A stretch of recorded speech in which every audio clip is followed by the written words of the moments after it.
I love the idea of having art that's unstructured outside of a museum space, that it isn't inside an art gallery or institution where it's going to be limited to somebody that can afford a ticket to see it.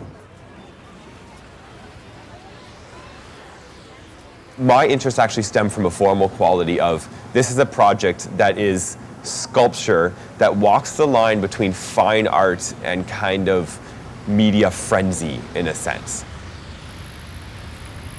And it wants to keep pushing towards the almost excessively playful end of it, but at the same time, visually and artistically, it wants to push towards formal sculpture and putting it in places, drawing attention to architecture and as an object itself, while at the same time it's something that people want to play with and push and touch. And it's the tension that's created between those two extremes that really became of interest to me.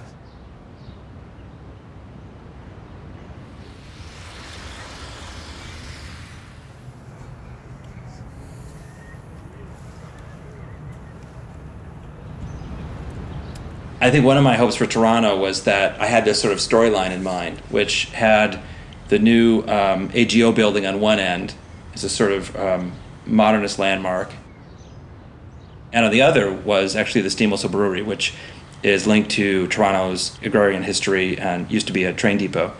And I sort of had the storyline about all the sites connecting them, and actually wasn't able to get either of those sites in the end. And one of the amazing things about Toronto was, despite those sites not happening, the piece was incredibly successful because of actually the people of Toronto. Every single site had a really fantastic visceral reaction, and that was an enormous pleasure to see and really rewarding.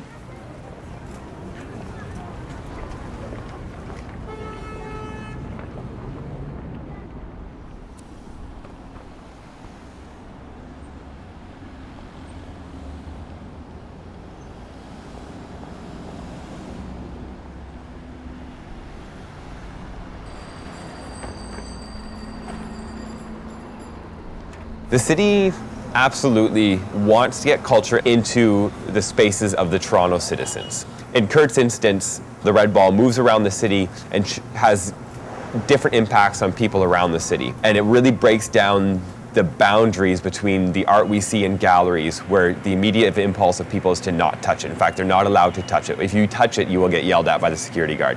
And this is exactly the opposite. You just encounter it. You didn't plan to, it's there. And in some way, it changes the way you think about space.